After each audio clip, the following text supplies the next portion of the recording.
Hello, friends. This is the AlphaList podcast. I am your host, Tobi. The goal of the AlphaList podcast is to empower CTOs with the info and insight they need to make the best decisions for their company. We do this by hosting top thought leaders and picking their brains for insights into technical leadership and tech trends. If you believe in the power of accumulated knowledge to accelerate growth, make sure to subscribe to this podcast.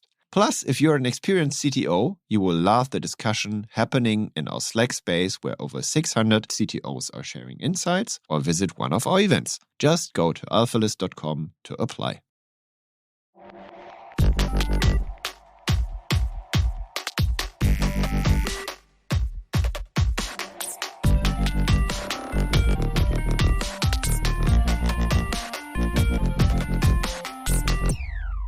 Welcome to the AlphaList podcast. I am your host, Tobi, and my guest today is Luca Rossi, and Luca is the founder of refactoring.club or refactoring FM, a newsletter with over 50,000 subscribers, mostly addressing technical leaders and CTOs. And it's a newsletter about writing good software and working well with humans. And you've written like many articles, and they are like highly valuable. You even have like a paid subscription, you run a community, like you do many things. But beforehand, you acted as CTO. And today I want to know, like, why does a CTO turn a writer? And I guess then, like, writing is somehow maybe your superpower, and maybe you can give us more insights on how you use it, how you stay productive, and why every CTO should maybe turn into a writer every once in a while. Absolutely. You made a great point. First of all, thank you so much, Tobias, for having me. Fan of this podcast, so I'm really happy to have this chat. And thank you for the kind intro, and definitely happy to talk more about refactoring, what I do, why a CTO should turn into a writer, and maybe why all CTOs should be, not full-time writers, but some kind of a writers in the job too. I mean, if you look at Amazon, for example, there's this idea of really writing essays about stuff you want to do. Did that influence you? Yeah, absolutely. I think that the better you do your job, probably, especially if you're in a leadership position, the more you find yourself writing things for others to understand, to consume, and the more you get skilled in that, the more you get effective at your job in a way. So it's not something that especially I would say that you understand, or that at least for me, it was not something I was thinking intentionally about, that is getting better at writing, but it's something that I think in retrospect, in hindsight, helped me down the line becoming a full-time writer as I am today. So you were influenced by firstly your CTO career, then became a better writer, and then ended up being a writer full-time. Is that correct? Yeah. Basically, my longest professional experience have been as CTO and founder of a startup, a consumer startup in the travel space. We raised venture capital here in Italy. We eventually sold the company to a larger player in the space. Then I also got another job in the meantime, but I had already started writing this newsletter exactly inspired by my journey as a CTO, because my job as a CTO was my very first job out of PhD. I didn't know how to do anything, and it was especially hard for me to find valuable and relevant material about not much, I would say, software development, but rather how to lead a team, how to grow a startup team. So I started writing the things that I would have loved to know and to learn when I was younger. So thinking about managers, CTOs, and engineers in high growth startups who want to level up their teams. The newsletter started as a side gig, but it grew very fast to more than 10,000 subscribers during the first year. And so at the end of the first year, I thought, okay, let's try to put my founder hat again, and let's try to do this full time. Because fortunately, I had already the example of other great newsletters who had made the leap thanks to Substack and thanks to the better and better tools that were available already at that time.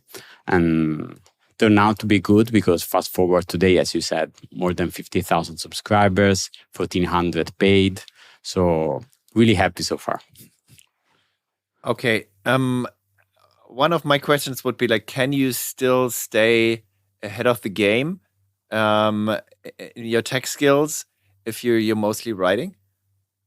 That's a great question. And this was one of my biggest concerns, honestly, when I started doing this all the time. Of course, I mean, I would be lying if I said that I'm still as, sharp and on the razor's edge when it comes to tech jobs, for example, as when I was a CTO of, tens of people. So I don't get to lead, complex software projects as I did before. But I like to think that I compensate by having many conversations with other tech leaders, telling their stories, telling real world experience. And so if I've lost something on a practical side, I feel much more prepared on many other things. So I would say, the balance is the upsides are more than the downsides so far. It's also, I don't do the podcast as a full-time gig and AlphaList as a full-time gig, but it's also like partly why I do it. Like having conversations with other leaders and learning from them and getting inspired is even more important than being the best, I don't know, Ruby developer or something. Absolutely. And I think I realized this very late because when I was a CTO, I admit I didn't invest, I think, enough time in having good conversation with peers. I think it was not easy on one side because in Italy, the tech ecosystem is not very big. So it's not easy to get these conversations reliably. But of course, I could have done more and better because I now see the gains. If I was a CTO still and I was having these kind of conversations, there were so many things, so many takeaways that I could take literally and apply to my job. Okay. Maybe we step back a little. I want to know from each of my guests, like how did they get into the computing game? Why did they turn into a nerd initially? Can you tell me? Of course. I mean, I had the computer from very early age. My father brought it home. I think I was like 6 or 7 years old. Of course, I didn't start programming. I was mostly playing games. But I did start programming on my own when I was in high school, but I didn't even know it was programming. I did a lot of things with computers back in the days, creating some small websites, playing competitive games, programming some games, but I had no idea this could turn into a career, honestly. So even when I was finishing high school, didn't know that computer science was even a thing, But then some friends of mine joined computer science, and I followed them, and from there I got in love with all this whole space, and I still am. And after the university, I started a PhD in computer science and mostly databases. But then I quit. I dropped out after about 1 year because I had founded also my startup with a couple of friends. So like in the stories, I'm a PhD dropout and I started a startup as my very first job, literally. Okay. Interesting. And then you founded like Wonder.io, it was called, right? Yes. And brought it from 0 to 25 million customers, right? Yes, quite a lot. Mostly in Italy. Quite a lot. Yeah, it was quite a lot. Yeah, it was an incredible journey. We loved every. I can say we loved every minute of it because, of course, it's been a roller coaster. There were highs and lows, but we are incredibly proud to have become so popular in our country, especially because Italy, our domestic market, has always been the vast majority of our customers. And so, yeah, the app and the website let people compare and book multiple modes of transport. So if you had to go from A to B in a nutshell, instead of going to the flights websites like Skyscanner, trains and buses on separate websites, you could do everything on a single website, Wanderio, and book everything in one place. So that was the core value proposition, to save people time, basically. Okay, so I could hear that like Italy most likely has similar problems to Germany, where like the domestic market is big enough to kind of grow to a certain level and feed a team. And many companies, I guess, in Italy also don't internationalize, but rather focus on domestic market. Is that correct? That is correct. And in our case, there was also, I would say, another problem, that the problem and the pain that we solved was especially perceived in Italy, as opposed, for example, to the US. So when we spoke to US VCs, they told us, we don't really have this problem in the US. We basically don't have trains, don't have many buses, so people don't have much choice when it comes to getting somewhere. So this is really a European problem. So we launched it to Spain. There are countries that are similar to Italy, and we internationalized a bit. But then, things we got acquired, so we are happy with how it ended anyway. Okay. Yeah, in Italy, travel is also special because Italians mostly travel to Italy, right? Yeah, they traveled inside Italy a lot. Yeah. And there are so many ways to get in anywhere because the country has this weird shape. We have many trains, many buses to go everywhere. So it's really not trivial to figure out how to go from A to B in many, many cases. So coming back to writing and the role of the CTO, what are your thoughts on the role of the CTO in the next years? Will it change in many aspects, or will it stay the same? What are your thoughts about it? I think for once, like all leadership and very, very high level roles, it really depends on the size, the scale, and the stage of your company and your product. So, of course, it's hard to speak for every CTOs, whether they are from big tech or small startups. But in general, I think we are in a time of such a big transformation with AI and workflows that can become really different for what they are today. There are many opportunities. So probably more now than ever, it pays off to stay on top of trends and figure out how to apply new ideas and workflows to your team. I think one of the mistakes that I did as a CTO sometimes was staying too much in the trenches. And, at some point you see the trees and you don't see the forest anymore.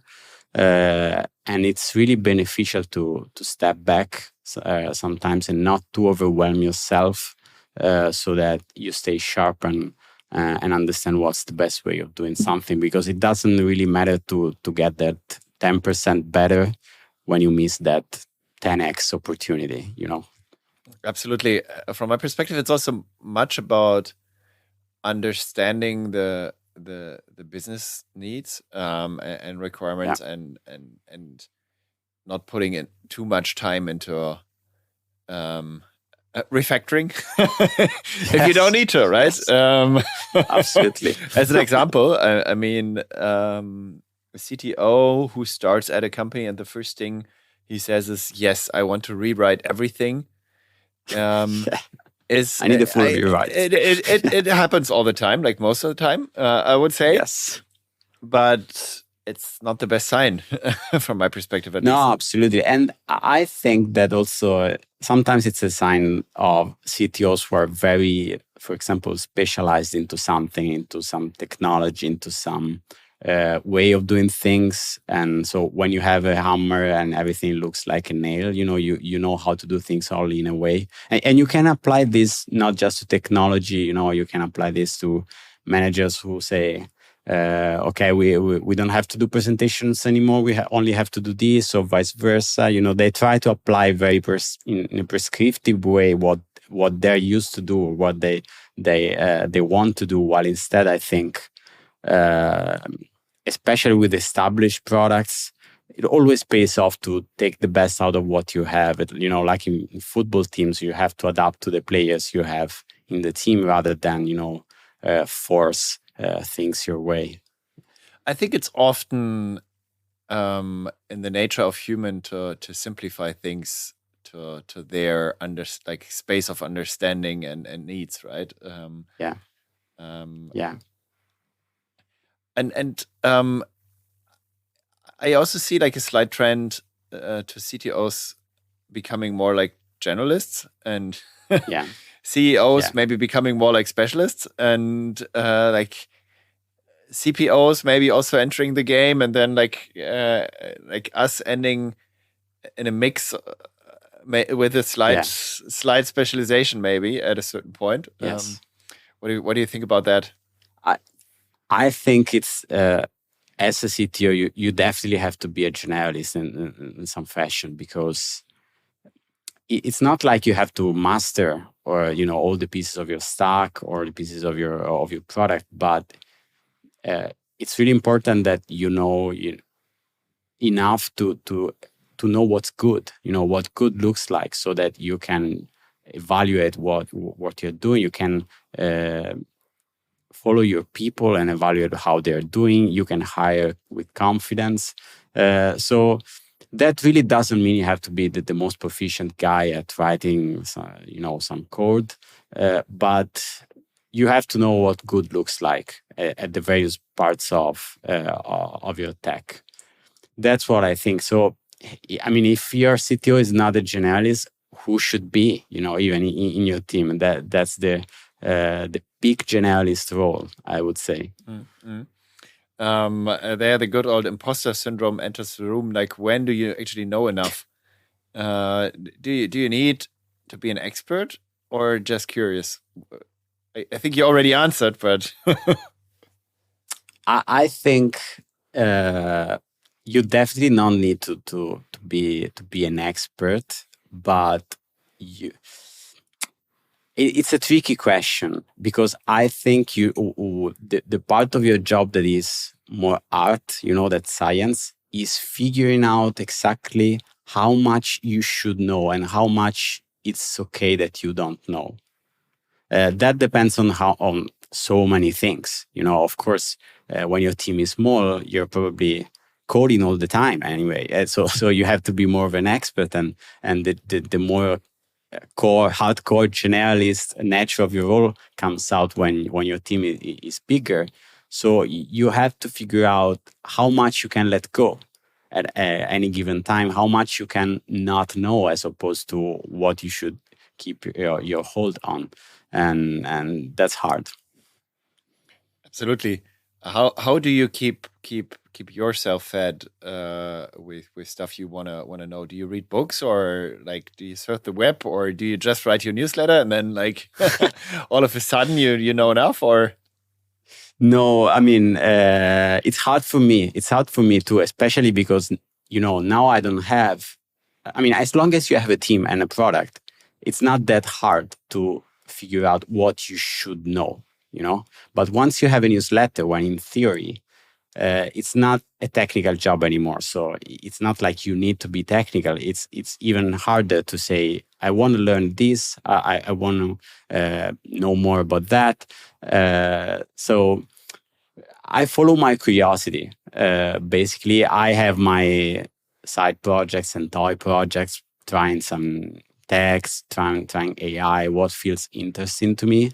But of course, one thing is to have your pet project where you try things for fun. Another thing is to try with a fully fledged team. So I wouldn't give myself a high score on that anyway. Okay, And do you have like a, I don't know, a huge blog roll or something to keep yourself your brain fed with trends, or like how does it work for you?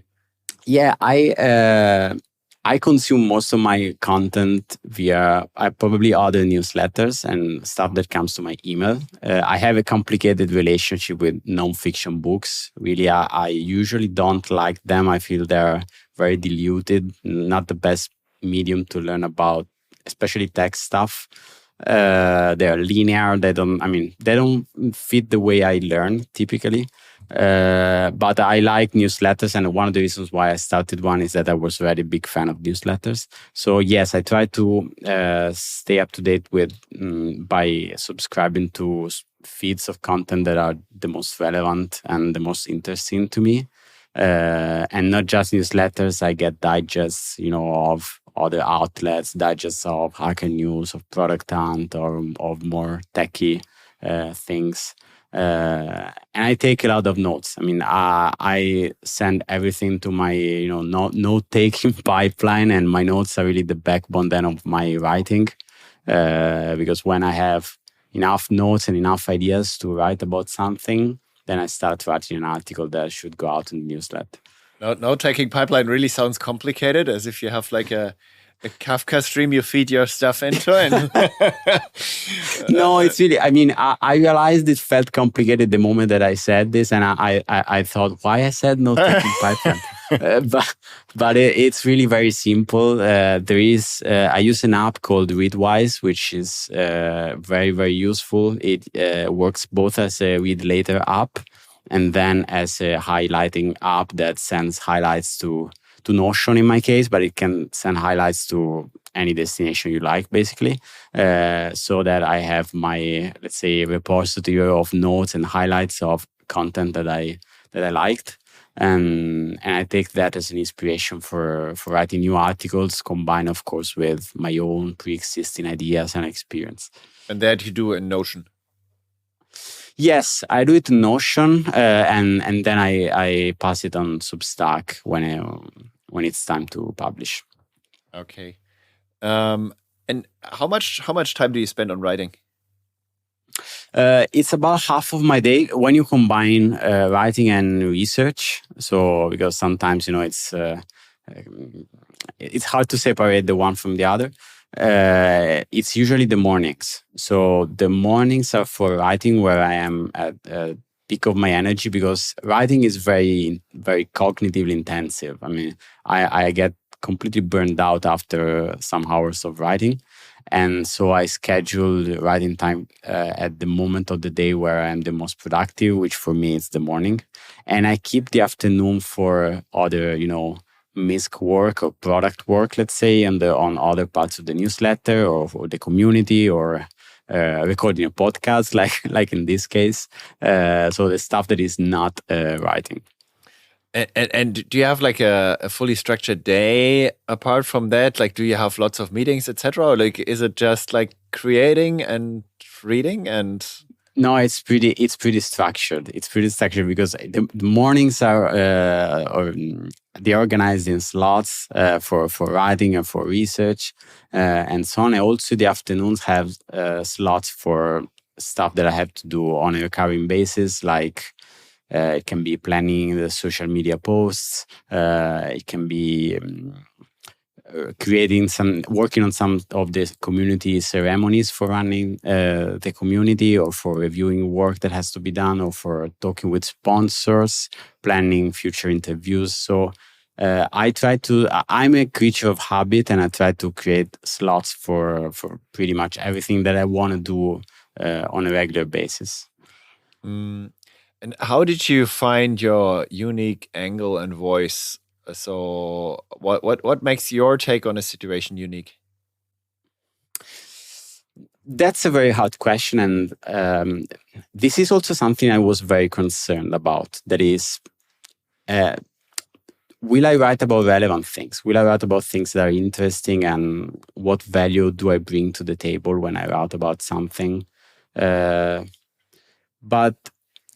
I think over time, you just figure out that if you speak honestly from a place of curiosity, and you stay open to ideas, you almost always find an interesting angle, or you write things that are interesting to read. I mean, at the end of at the end, you have to trust your taste.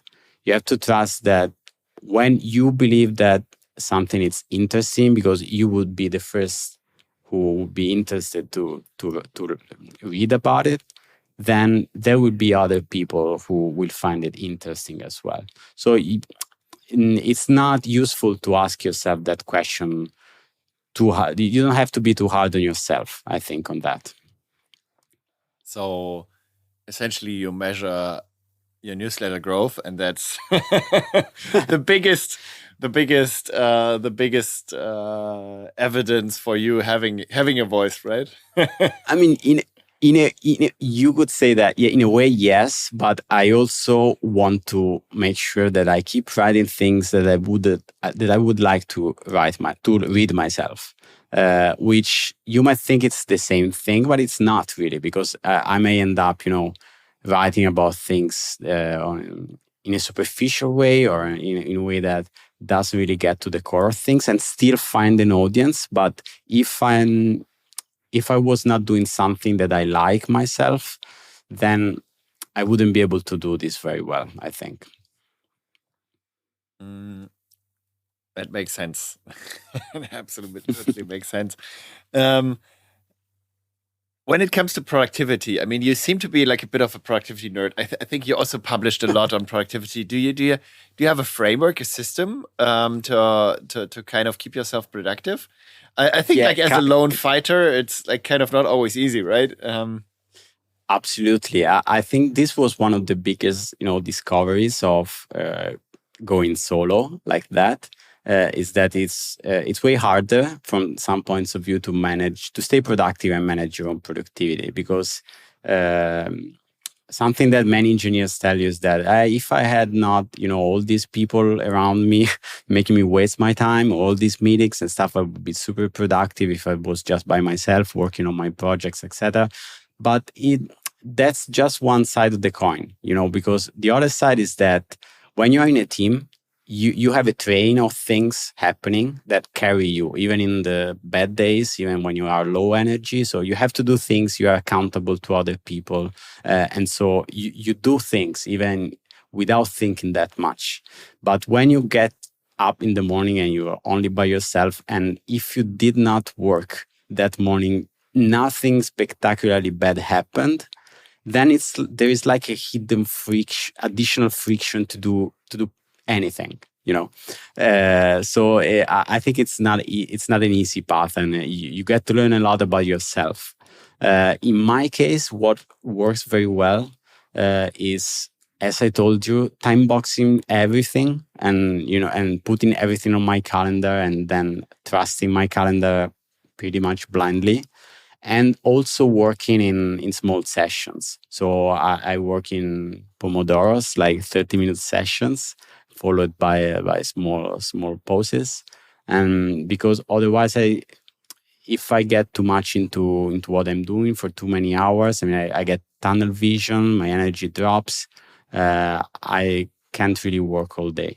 So it's a combination of time boxing, small sessions for recovery, and then other things. I mean, prioritizing your work, of course, trying to match the importance and the how hard is something you have to do with the times that you are more rested, you have more energy, and so being smart about when you do things.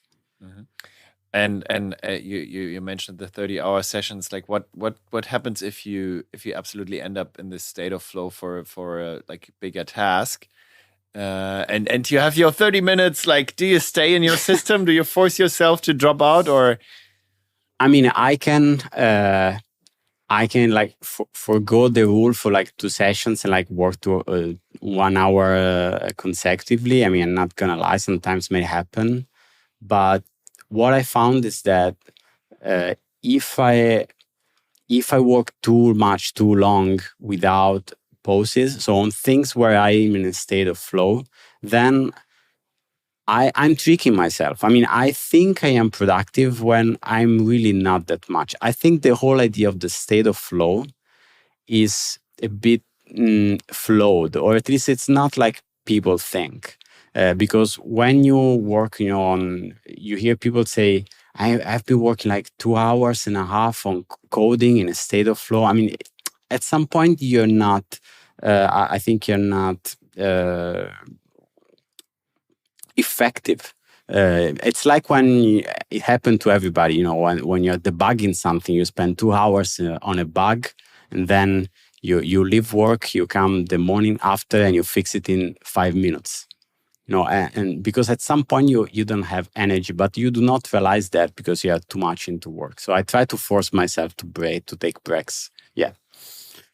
And when you use time boxing, like you use your calendar and someone who forces you to also stop, or like do you have people around you, or do you just like feel you work No. on your own, or? You see how hard it is. I mean, I don't have anyone around. Yeah. So it's whatever I want to do. If I want to do sessions, or I want to limit the amount of work I do on something. I mean, it's all about myself, also about my discipline, and so that's the hard part. But yes, I use my calendar. I use it to do app. I use Todoist, and then I put the tasks on Todoist on my calendar. I use an app for that. It's called Flow. It's very good, and which also surfaces things from Notion, from other sources. So the final goal is to have everything on your calendar. Mm-hmm. Really, the calendar is like the source of truth, and then you have to kind of trust it blindly, saying, "This is how much time I decided to spend on this." Maybe it's better to stop working on that and switch into the other thing rather than having all the day, sleep because I decided to work double the time on that. Mm-hmm. I use an app called Reclaim AI. I don't know if you know it.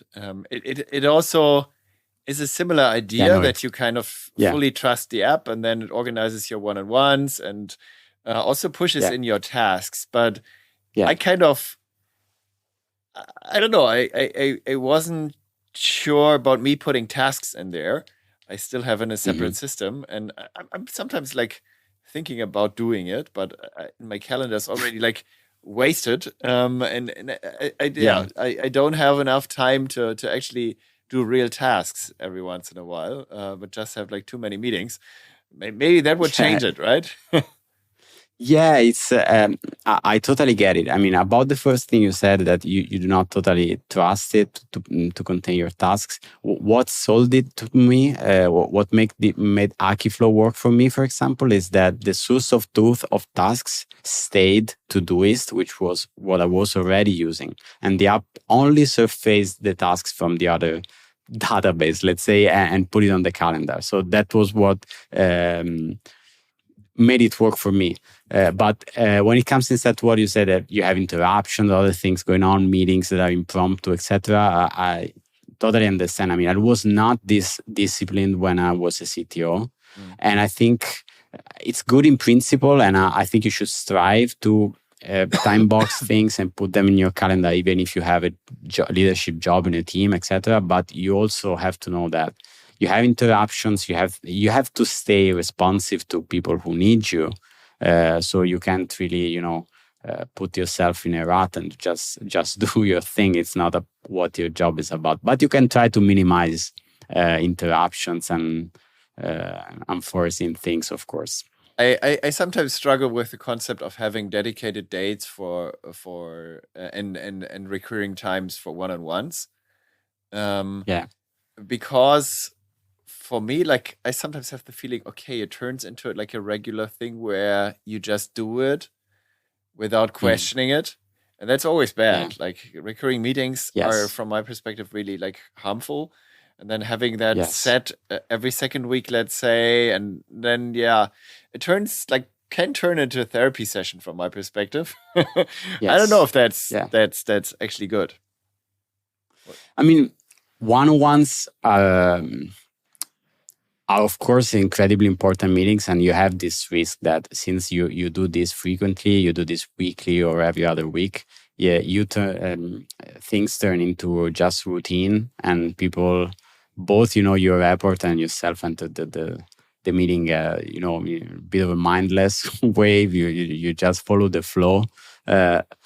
But the thing is, of course, we should really strive to be instead very present, ask questions if the conversation kind of stagnates, having some fallback points. I mean, I've learned from the best managers I had that to do good one-on-ones, you need to prepare, which is something I did not do for many years. And I'm honest about that. You have to prepare, it's one of the things where you have to be high energy, which surprises some people who think, no, one-on-ones are kind of my relaxing time. Well, maybe it shouldn't. Yeah. So yeah. It's one of the hardest things to pull off well, I think, as a manager. But it's also the realization, okay, I have too many one-on-ones. I have too many reports. Maybe at a certain point, you're too floated with different things so that you can't really focus on the things anymore. I think that's what many people are struggling with, right? And not saying no. Yeah, absolutely. I think then it's you do double damage, because when you have too many reports and one-on-ones, because on one side you have less time for your other things, of course. But then also the one-on-ones themselves, maybe you have the physical time to schedule them on the calendar, but then you don't have the time to follow up on the items that come up in conversation because you have too many reports, too many of them. And so what happens is that over time, people just don't trust that you can solve their problems when they bring them in conversation. And so they stop bringing them up in the one-on-ones. One-on-ones become less and less useful. So it's a vicious cycle in a way. So I don't think you can really have too many reports. You have to make sure that you not only have the conversations, but you also have the time to act on those things. Absolutely. That leads me to one question block I have for you still. Like, if you would build a school for CTOs, what would be the curriculum? Would that be one of the things you would teach, like proper one-on-ones, or what else would you from your conversations and from your writing time? This is a great question. I think one of the things that is really useful for people to go through is working in a company that grows and goes through different growth stages. Headcount that grows. When you are a CTO in a team that starts small, maybe all generalists and something, and then you grow, and then you have to organize teams in a different way. Communication changes because it breaks the way it used to be. So living these changes is really what makes you understand the first principles behind why you should do things in a way or another. So in a school for CTO, I would probably role play, many situations of actual work where you have to figure out how to make collaboration happen, how to stay. Some of the things we said before, staying the right amount of technical without being, too much hands-on and bottlenecking your team's growth, but also understanding what's going on. And then, of course, it pretty much depends on your product, on your company. Like all founders and all C-levels, your work pretty much changes based on the people around you. I mean, I've seen CTOs who are a lot into product, for example, because the CEO was not a lot into product, or there was not a strong product person around, or vice versa. CTOs who were a lot into marketing because maybe CEO, it's a big deal for that company, stuff like that. So you have to be open at becoming what your company and your product needs you to be, basically. Mm. And jump into it, like take different roles at a certain point, ideally, right? Yes. Yeah. And that changes all the time. Exactly. Yeah. So, I mean, one of the most useful things that I learned from an investor of mine is to think at your job as a founder specifically, but I think as a CTO, it works the same. Like a game where you have to replace yourself continuously. That is, you figure out how to do something well, figure out what good looks like, and then figure out how to not do that yourself, how to hire somebody to do that or make somebody in the team to do that, because it also forces you to structure how that thing should be done by others, not just by yourself. So replacing yourself continuously. Yeah, I also went through that learning journey. Absolutely right. If you had, like, apart from that, like 3 concrete tips that you could give to like hand over to our listeners from your conversations and your recent writings, like what would it be? Like, can be productivity, can be a tool, can be something, like just 3 things. Let me think about this. I'll try to maybe to mention things from different areas, to make it more useful for more people. For example, one theme that always comes up in an email, in follow-up questions, and conversations is how much data-driven, how many metrics you should use in your engineering team. But because you mentioned productivity, so there is all this engineering productivity, developer productivity. Yes, yes, good topic. Yes, big fight. Yeah, and I think people can start being data-driven and more aware of what happens around them, just having good conversations with people. So make sure before you jump into whatever tool or trend you see, that you have a grasp of how people are happy with things around them. I mean, are they happy about their CI/CD or about how code reviews happen? It's not that should be happy, but yet how happy they are for 1 to 10. At this level of granularity. I mean, if you don't know this already because you speak with people, then you don't have to. You have to figure out that before you integrate the tool. It's not the tool that DORA makes metrics. Yes, yes. Before you get into the DORA metrics, that is something on top, something more that is helpful. But given that you have the basic figured out, well, but also if you think about it, like really hard to integrate. And recently I had AB Noda here on the podcast, like the guy who's building getdx.com, and. I found it really convincing. I mean, it's the same angle, right? Like, talk to people, listen to people, do a survey, and do a survey. Do a survey. People are skeptical because many say, "But it's stupid to do a survey for the scene." No, it's not stupid. I mean, you can get this data very simply. I mean, it doesn't have to be quantitative in a way that is, a number with digits. You don't need that. You need the scale from 1 to 5 for most things, just to understand the. But I'm not. This is not to discount metrics, of course. Metrics are useful, very useful when used for good. Of course. But sometimes people jump the trend and think that they're the one thing that solves their problems, as opposed to just having good conversations again. Also, it's very appealing for technical leaders, right? Like, you just plug into this tool into Git, and then you get a list of done. Like, you know how productive your people are. But also, like, developer productivity is a bad term, right? Like, for the people that are being spied, let's say, that might feel not correct. And that's why I like the approach with surveys better. Yeah, absolutely. And then, of course, you can build from there. You can integrate these tools, and these are very useful. I mean, I want to be clear on that. Mm-hmm. But they're useful when you don't. I don't think you should see these numbers as things that are targets you have to achieve. How they say that a good measure becomes a bad measure once you put a target on that, right? So when I think of the best uses that I've seen talking with people of engineering metrics, they're always to start conversations, to figure out why something is happening, and to back, some talks that you want to have, or to back initiatives. So you look at numbers and talk with people from a place of curiosity and figure out why we are taking so much time to do code reviews. What is the bottleneck? How can I make it better for you?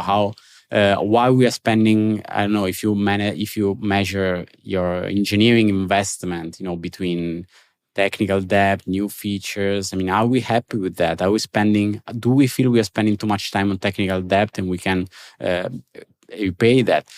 For those things, having these tools, it's perfect. It backs conversations with stakeholders. It's good to have something to point and say, see, we are spending 50% of our time on technical debt. Maybe, you should do something about that. But when you don't use this for this reason, and you set a target for things and you measure people performance with these things, then people feel you're tracking them, then it's not the right use. Mm-hmm. So we spent now lots of time on the first tip that you had. What other two do you have? Yes, just quick ones. Yes, I agree. So another tip that I have, and this is inspired from a conversation with also Kaz Nejatian from Shopify, the CEO of Shopify, is to think even if you're a manager, it's good to think at yourself as a maker of not just not systems, technical systems anymore, but people systems. So you can still be a maker of good processes, ways to simplify people work. So it's not like if you're a manager, you should spend all of your time in meetings. Okay, that's a sign that something is failing, and you're a maker that should fix that. Your engineers should fix the code, and you should fix how people work. So that was a very interesting angle that I took it with me, and I tell it to people sometimes. Well, the last one. The last one should definitely be to write more. And when I say write, I don't only mean write in your within your team or your company. I mean writing in public.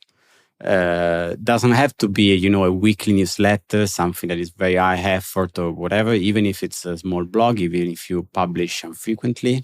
But writing things down on the internet creates such a great flywheel for everything. Clears up your mind about your opinions about many things. You get feedback. You get to know, like-minded people who think like you on many things. Writing online is really like networking for introverts. You don't have to reach out to people. It's other people who reach out to you. It's insane. So even when you think you don't have a lot to say, it's never true. It's just that your mind is not used to think that you can write your own ideas. But when you start thinking about ideas you can write, and you do it regularly, you will always find something to write, and it would be great investment for your personal growth, for your career, for everything. Thanks a lot, Luca. That brings me to my last and popular outro question. I have a little surprise. So from your very early days as a newsletter publisher, I was actually one of your first paid subscribers. And wow! I didn't know that. Yeah. I know. And I actually got a tip from your newsletter, which is like a deep meditation technique that actually helps you to physically travel in time, if you if you focus enough. And I know that you're practicing it. Sure. You're practicing it a lot, and you then able to manipulate and optimize who you are today and make the better version of yourself. And we now both close our eyes, please close your eyes. And we can now travel back in time when you were working at Wonder.io in 2012 and you just dropped out of university, and we're observing yourself for a while, you're spending way too much time on solving technical problems, as we know. Yes. And you now have the chance to whisper something into young Luca's ears. What would it be? That's one of the, those emotional questions also. I think one thing I would whisper is probably it will be okay. You will be good at this, and you will go together with the team. It will be enough. What you will do will be enough. And this is something many founders, I think, need to hear. You can do this. It will be okay, whatever happens. And then I would probably tell him to always talk with people. It doesn't matter, frameworks, one-on-ones, stuff, but always nurturing the team, as opposed to, sometimes you put your headphones, head down coding, which is just the most convenient and comfortable thing to do. Okay, thanks a lot. Learned a lot today. So like really different angle, right? I know that I ideally would also spend more time on writing. Hope to see you soon, maybe in person in Italy or somewhere. Maybe we have the chance. Was lots of fun. Thank you so much, Tobias, for having me. It was a great chat, and for sure, if I ever come to Germany or if you come to Rome, happy to catch up. Have a great day. Bye. Have a good day. Bye.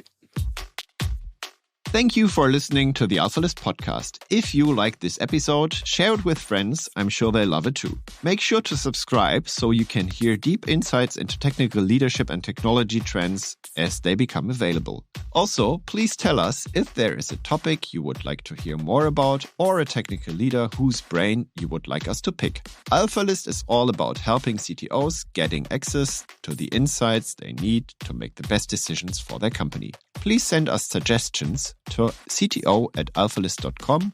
Send me a message on LinkedIn or Twitter. After all, the more knowledge we bring to CTOs, the more growth we see in tech. Or, as we say on AlphaList, accumulated knowledge to accelerate growth. See you in the next episode.